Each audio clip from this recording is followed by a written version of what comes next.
উফ, সত্যি বাবা, আজ সব কাজ শেষ করে আস্তে আস্তে কত দেরি হয়ে গেল। ও আর পারছি না, এখন শেষ বাসটা ধরতে পারলে হয়। তাড়াতাড়ি পা চালাতে চালাতে মৌমিতা বিরক্তি নিয়ে এই কথাটা বলতে বলতেই ধীরে ধীরে পেরিয়ে এলো অফিস পাড়ার রাস্তাটা। সামনের বাঁদিকে মোড় নিলেই সেখানে পড়বে তার রুমে যাওয়ার গলি। জায়গাটা শহরের মধ্যে হলেও এই গলিটা পেরোনোর পর থেকেই জায়গাটা মফস্বল। দূর দূর, ভালো লাগে। অফিসে সবাই মিলে ঘুরতে যাবে, আনন্দ করতে যাবে, আর শুধু শুধু খেটে খেটে মরবে এই মৌমিতা। দূর, এই বছরটাই না এই অফিসে আমার শেষ বছর। সামনের বছর আমি একটা অন্য ব্যবস্থা নেব। এভাবে চলা যায় নাকি? এই কটা টাকার জন্য এত খাটনি। নিজের হাত ঘড়ির দিকে একবার তাকালো মৌমিতা। রাত 10:30। মাথার রগটা চেপে ধরল মৌমিতা। সেখানে হালকা টিপটিপ যন্ত্রণা শুরু হয়েছে। সারাদিন ল্যাপটপে বসে থাকতে থাকতে এই দশা। ও মা গো, মাথাটা পুরো যন্ত্রণায় শেষ হয়ে যাচ্ছে। কি করি না, একটু চা খেলে মনে হয় ঠিক হবে। সামনের একটা টিমটিমে দোকানে গিয়ে মানিব্যাগ থেকে পয়সা বার করতে করতে মৌমিতা শুনতে পেল সেখানে বসে থাকা একটা লোক মোবাইল দেখছে। আজ রাতে ঘোর অমাবস্যা, তার সাথে চলবে বেশ কিছু খারাপ যোগ। অতৃপ্ত আত্মারা পৃথিবীর খুব কাছাকাছি আসবে। জ্যোতিষ মতে এই দিন প্রচুর অপশক্তির বৃদ্ধি মাত্রা ছাড়া হবে, তাই আপনারা এই দিন নিরামিষ আহার গ্রহণ করুন। তার সাথে বেশ কিছু মন্ত্র জপ করতে পারেন। কানটা ওদিকে গেলেও মৌমিতার সাথে সাথে নিজের মনকে সরিয়ে নেয় সেখান থেকে। কাকু, একটা 10 টাকা চা দিন না। চায়ের দোকানের লোকটি একটু ঘোলাটে চোখে মৌমিতার দিকে কিছুক্ষণ তাকিয়ে নিয়ে একটি মাটির ভাঁড়ে চা এগিয়ে দেয়। টাকাটা মিটিয়ে চায়ের ভাঁড়টা নিয়ে একটু দূরে গিয়ে দাঁড়িয়েই সেটা খেতে লাগলো মৌমিতা। তখনই বিকট শব্দে ওর ফোনটা বেজে উঠল। হ্যাঁ মা, বলো। কিরে, তুই এখনো রুমে ফিরিসনি? আরে না, আর বলো না, ভালো লাগে না জানো তো। সামনে পুজো, তার মধ্যেই সব স্টাফেরা কামাই করে দিল। ম্যানেজার তো আমাকে আর কিছুতেই ছাড়তে চাইলো না। সব কাজ শেষ করে মিটিয়ে তবে আমি ফিরতে পারলাম। ওই জন্যই তো আস্তে আস্তে এত দেরি হয়ে গেল। তোকে কতবার বলেছি আমি, অমাবস্যার দিনে বেশি রাত করে বাড়ি ফিরবি না। শোন, তুই তো একটা একা মেয়ে মানুষ, তার উপর আজকে আবার অমাবস্যা, দিনটা ভালো না মোটেও। আর শোন, আজকে কিন্তু নিরামিষ খাবি রাতে, আর একদম চুল খুলে এদিক ওদিক ঘুরে বেড়াবি না, মনে থাকে যেন। কিছু কিছু নিয়ম মানতে হয় মা, তোমাদের মতো ওই মডার্নগিরি সব জায়গায় দেখালে চলে না বাপু। কেন বুঝতে পারছো না মা? সেই সকালবেলায় আমি নাকে মুখে দুটো গুঁজে অফিসে এসেছি। ভালো লাগে আমার আর বলো? এখন কোথায় আমি নিরামিষ খাবার পাই? আচ্ছা ঠিক আছে, দাঁড়াও, আমি দেখছি। তুমি আপাতত ফোনটা রাখো, চিন্তা করো না অত, বুঝেছো? আমি রুমে গিয়ে তোমায় কল ব্যাক করছি। ফোনটা রাখতেই বেজার মুখের সামনে মুখরোচক খাবারের দোকানগুলোর দিকে পা বাড়ালো মৌমিতা। এদিকটাতে আসলেই মৌমিতার মনটা কেমন যেন ভালো হয়ে যায়। কাঁচের দেওয়ালের উল্টো দিকে ঝুলিয়ে রাখা আছে বড় বড় চিকেন লেগ পিস, শিক কাবাব, কাটলেট, ধোঁয়া ওঠা স্টিম মোমো, চাউমিন, এগরোল, আর তার সাথে আরও কত কি। সাথে উপরি পাওনা হিসেবে বিরিয়ানির গন্ধ। বলছি, নিরামিষ কোনো খাবার হবে? পনির বা অন্য কিছু? একটা অল্প বয়স্ক ছেলে কড়াইতে চাউমিন ভাজতে ভাজতে একটু তাড়াহুড়ো করেই উত্তর দিল, না ম্যাডাম, ভেজ হবে না। এখানে কোনো দোকানেই তেমন ভেজ করে না। আচ্ছা ঠিক আছে, আমাকে তাহলে চিলি চিকেন আর রাইসের একটা কম্বো প্যাক করে দেবেন, ঠিক আছে? চাউমিনে বেশ কিছু সস ঢালতে ঢালতেই কাউকে একটা উদ্দেশ্য করে ছেলেটা বলল, এই বজা, ম্যাডামের জন্য একটা চিলি চিকেন আর একটা ফ্রাইড রাইস প্যাক কর। একটা কথা বলছি 10:30 উপর বেজে গেল, এখনো তো কোনো বাস এলো না। শেষ বাসটা কখন আসবে জানেন? দিদি, আজকে এই বাসটা অ্যাক্সিডেন্ট করেছে, একজন মারাও গেছে শুনেছি। আজকে আর বাস আসবে না। আপনি বরং কোনো একটা টোটো গাড়িতে করে চলে যান। বুকের ভেতরটা ধরাস করে উঠল মৌমিতার। এত রাতে টোটো পাবে কিভাবে? তার চেয়ে বড় কথা, তার ভাড়া নেওয়া রুমটা বেশ অনেকটাই গলির মধ্যে। একটু কম দামে ভাড়া পেয়েছিল বলে বাড়িটা নিয়েছিল সে। দিদি একটু সামনের দিকে এগিয়ে যান, আশা করছি টোটো এক দুটো পেয়ে যাবেন। হ্যাঁ, একটু ভাড়া হয়তো বেশি নেবে, কিন্তু পেয়ে যাবেন। ঘড়ির কাঁটা প্রায় 11টা ছুঁই ছুঁই।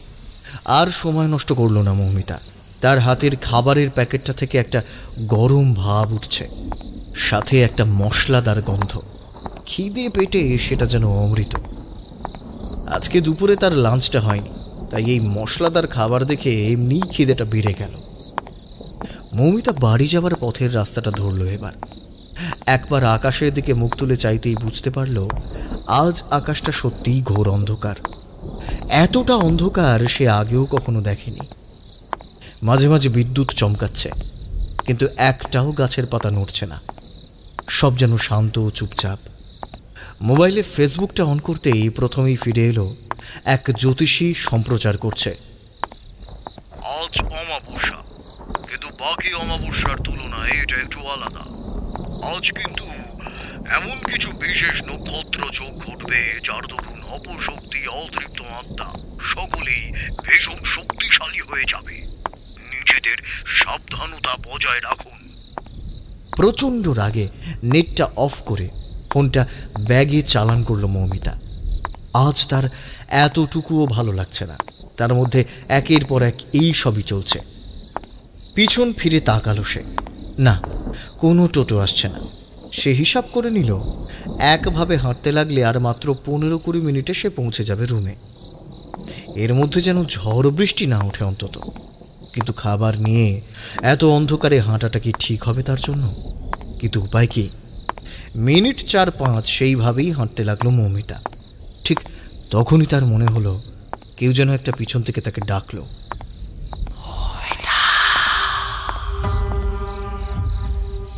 কিন্তু পিছন ফিরে তাকাতেই কেবল নির্জনতা। স্ট্রিট ল্যাম্পের সাদা আলোতে চারপাশটা মায়াবী। রাস্তার দুধারে গুটি কয়েক বাড়ি মাথা উঁচু করে দাঁড়িয়ে আছে, কিন্তু অজানা কোনো কারণে আজ যেন সবাই নিজেকে ঘরে বন্দি করে রেখেছে। অন্যদিন পথে দুটো একটা কুকুর থাকে, আজ সেটাও নেই। অন্ধকার রাস্তাতে তার খাবারের প্যাকেট থেকে মাংসের গন্ধটা যেন পুরো রাস্তা জুড়ে ম করছে। আবারও হয়তো মিনিট 2-3 গিয়েছে। মৌমিতা চলার পথে হঠাৎ দেখতে পেল ঠিক তার ছায়ার পাশে আরও একটা ছায়া ঠিক তার সাথে সাথেই চলছে। ছায়া সঙ্গিনী একটা কালো কুর্তি পরা, চুলগুলো কোঁকড়ানো। চোখের সামনে এক ঝলক সেই দৃশ্য দেখেই গলাটা কেমন যেন শুকিয়ে গেল তার। কারণ তার চারপাশ জুড়ে এখন কেউ নেই, কেবল সে একা। কি সব ভুলভাল দেখছি আমি। দেখি না না না, উফ, এইসব উল্টোপাল্টা নিউজ দেখে না আমার মাথাটাই খারাপ হয়ে গেছে। মনটা অন্যদিকে ঘুরিয়ে নিজের মনেই গুনগুন করে গান গাইতে গাইতে এগিয়ে গেল মৌমিতা। বিদ্যুৎ চমকানোর পরিমাণটা ক্রমাগত বাড়ছে। তার সাথে অন্ধকারটা যেন আরো বেশি করে ঘনিয়ে এলো। আরো হয়তো মিনিট 3 হেঁটেছে সে। ঠিক তখনই শুনতে পেল সে,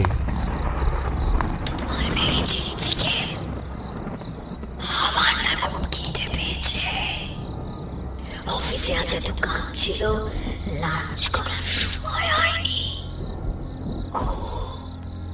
খুব খিদে পেয়েছে, খুব খিদে। কথাটা শুনেই বুকের ভেতর রক্ত যেন চিরিক করে উঠল মৌমিতার।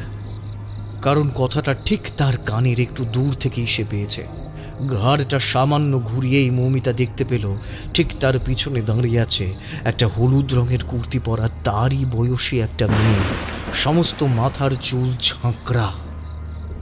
তবে মেয়েটার মুখটা ঠিক বোঝা যাচ্ছে না। তবে মেয়েটা অদ্ভুতভাবে দাঁড়িয়ে আছে একটা ঘাড় কাত করে। মৌমিতার মনে হলো তার সমস্ত শরীরে কেউ যেন পাহাড় সমান বোঝা চাপিয়ে দিয়েছে। সমস্ত শরীর ঘামে ভিজে গেল তার। আর যেখানে বাঘের ভয় সেখানেই সন্ধ্যা হয়। ঠিক সেই মুহূর্তেই প্রচণ্ড জোরে কান ফাটানো বাজ পড়তেই সমস্ত লাইটগুলো নিভে গেল এক মুহূর্তে। পুরো রাস্তাটাতেই দেখবার মতো আর কিছুই নেই। নিজের মোবাইলের ফ্ল্যাশটা কোনো মতে জ্বালিয়ে প্রচণ্ড জোরে চিৎকার করে ছুটতে লাগলো সে। মাথার মধ্যে বারবার ঘুরতে লাগলো আজকের শোনা সেই খবরগুলো। অমাবস্যাটা বিশেষ ভালো নয় আজ। পিছন ফিরে দেখবার আর সাহস তার মধ্যে নেই। আর কিছুটা গেলেই তার রুম। শরীরের সমস্ত শক্তি দিয়ে সে ছুটতে লাগলো। অন্ধকারে ভাঙাচোরা রাস্তায় পা পড়ে চোটও পেল, কিন্তু সেই সমস্ত ব্যথার চেয়ে এখন অনেক বেশি প্রয়োজন তার ঘরে ফেরা। কতক্ষণ ছুটেছে সে জানে না। অন্ধকারে কোনো মতে চাবি খুলে রুমে পৌঁছে দরজাটা শক্ত করে লাগিয়ে ঢকঢক করে এক বোতল জল শেষ করে ফেলল মৌমিতা। ভাড়া বাড়ির এই রুমে ছোট্ট একটা আলো পাখার ব্যবস্থা করা হয়েছে, যা লোডশেডিংয়েও সামান্য আলো দেয়। খাবারটা টেবিলের ওপর রেখে জোরে জোরে হাঁপাতে লাগলো সে। সারা শরীর এখনো কাঁপছে তার। সত্যি আর মিথ্যার মধ্যে কোনো পার্থক্য সে এখনো করে উঠতে পারেনি। পরনের পোশাকটা ছেড়ে সাথে সাথে বাথরুমে ঢুকলো সে। মাথার উপর ঠান্ডা জলের শাওয়ারটা চালাতে মৌমিতার মনে হলো তার শরীরে যেন একটু প্রাণ এলো। ঠিক তখনই টিম টিম করে জ্বলতে থাকা হলদে বাল্বটার আলো যেন চিরিক চিরিক করে কাটছে। কি মনে হতেই শাওয়ারটা বন্ধ করে দিল মৌমিতা। লোডশেডিং হলে নিস্তব্ধ মফস্বলে নিজের নিঃশ্বাসের শব্দটাও প্রবলভাবে শোনা যায়। শাওয়ারের শেষ জলের ফোঁটাটা একটা মৃদু শব্দ করে মেঝেতে পড়ে বন্ধ হতেই মৌমিতার কানে বাজলো ভারী কিছু একটা পড়ে যাওয়ার শব্দ, আর তার সাথে চিলি চিকেনের গন্ধ। যেন তার অবর্তমানে চিলি চিকেনের কৌটোটা খোলা হয়েছে। বাথরুমের বাল্বটা তখনও একবার জ্বলছে আর নিভছে। মিনিট খানেক অমন হওয়ার পর তারপর একটা সময় পুরোপুরি অন্ধকার হয়ে গেল সব। ঘরের ভিতরে জ্বলতে থাকা সাদা হালকা আলো তখনও বাথরুমের দরজার ফাঁক দিয়ে একটু একটু করে ভেতরে আসছে। কিছুতেই মন চাইল না দরজা খুলে ঘরে ঢুকতে। মনের ভিতরে সাহস সঞ্চয় করে তার বাথরুমের দরজায় ছোট্ট একটা ছিদ্র দিয়ে নিজের ঘরটা দেখতে লাগলো মৌমিতা। অন্ধকার থেকে আলোতে তার ঘরটা এখন স্পষ্ট দেখা যাচ্ছে। টেবিলের উপরে কিছুটা ফ্রাইড রাইস আর চিলি চিকেনের ঝোল পড়ে রয়েছে, আর টেবিলের নিচে দুই দিকে পা ছড়িয়ে বসে দুই হাত মুঠো করে মনের আনন্দে মাংস চিবুচ্ছে সেই হলুদ রঙের কুর্তি পরা ঝাঁকড়া চুলের মেয়েটা। তার সমস্ত শরীর রক্তে ভরা। কিছু জায়গায় জায়গায় রক্ত জমে কালো হয়ে শুকিয়ে গেছে। তাকে দেখে মনে হচ্ছে সে যেন তারই মতো ভীষণ ক্লান্ত, ক্ষুধার্ত আর নিরুপায়। কিভাবে যেন কারেন্টটা আবার চলে এলো। বাথরুমের মধ্যে লুকিয়ে থাকা অবস্থাতেই মৌমিতা দেখতে পেল তার ঘরে চলতে থাকা টিভিটা, আর সেখানে একটা নাম করা টিভি চ্যানেলে সরাসরি সম্প্রচারিত হচ্ছে আজ ঘণ্টাখানেক আগে ঘটে যাওয়া সেই অ্যাক্সিডেন্টের খবর। একজন নিউজ রিপোর্টার বলছেন, আজ রাতে আবারও বাস অ্যাক্সিডেন্টে নিহত এক তরুণী। তিনি একটি প্রাইভেট সংস্থায় চাকরি করে রাতে বাড়ি ফিরছিলেন। তার নাম নয়নতারা বসাক। তবে সাথে বেশ কয়েকজন আহত হয়েছেন গুরুতরভাবে। তাদের স্থানীয় হাসপাতালে ভর্তি করা হয়েছে। পুলিশ ইতিমধ্যেই তদন্ত শুরু করেছে। আরও কিছু বলে যাচ্ছিল লোকটা, কিন্তু মৌমিতার চোখ আটকে গেছে টিভির স্ক্রিনে।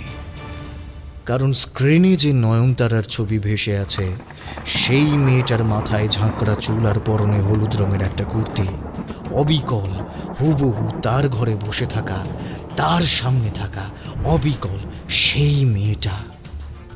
বাথরুমের ভিতরে লুকিয়ে থাকা অবস্থাতেই মৌমিতা আবার শুনতে পেল, আজ অমাবস্যাটা বিশেষ ভালো নয়। আপনারা যত দূর সম্ভব বাড়িতে থাকার চেষ্টা করবেন। অতৃপ্ত আত্মাদের শক্তি আজ বৃদ্ধি পাবে, তবে তারা আপনার অনেক ক্ষতি করার চেষ্টা করবে। নিজের খেয়াল রাখবেন, ভালো থাকবেন, সুস্থ থাকবেন এবং সঙ্গে থাকবেন। বাথরুমের আয়নাতে আচমকাই চোখ পড়ে যায় মৌমিতার। এতক্ষণ পর নিজের আয়নাতে স্পষ্টভাবে দেখেও তার সারা মুখে লেগে রয়েছে চাপ চাপ গাঢ় রক্ত। সারা মাথা ভর্তি কোঁকড়া চুল, আর বিছানার পাশে পড়ে রয়েছে সেই হলুদ রক্ত মাখা কুর্তিটা। পাশে ছোট্ট একটা নেম প্লেটে লেখা নয়নতারা বসাক, মৌমিতা।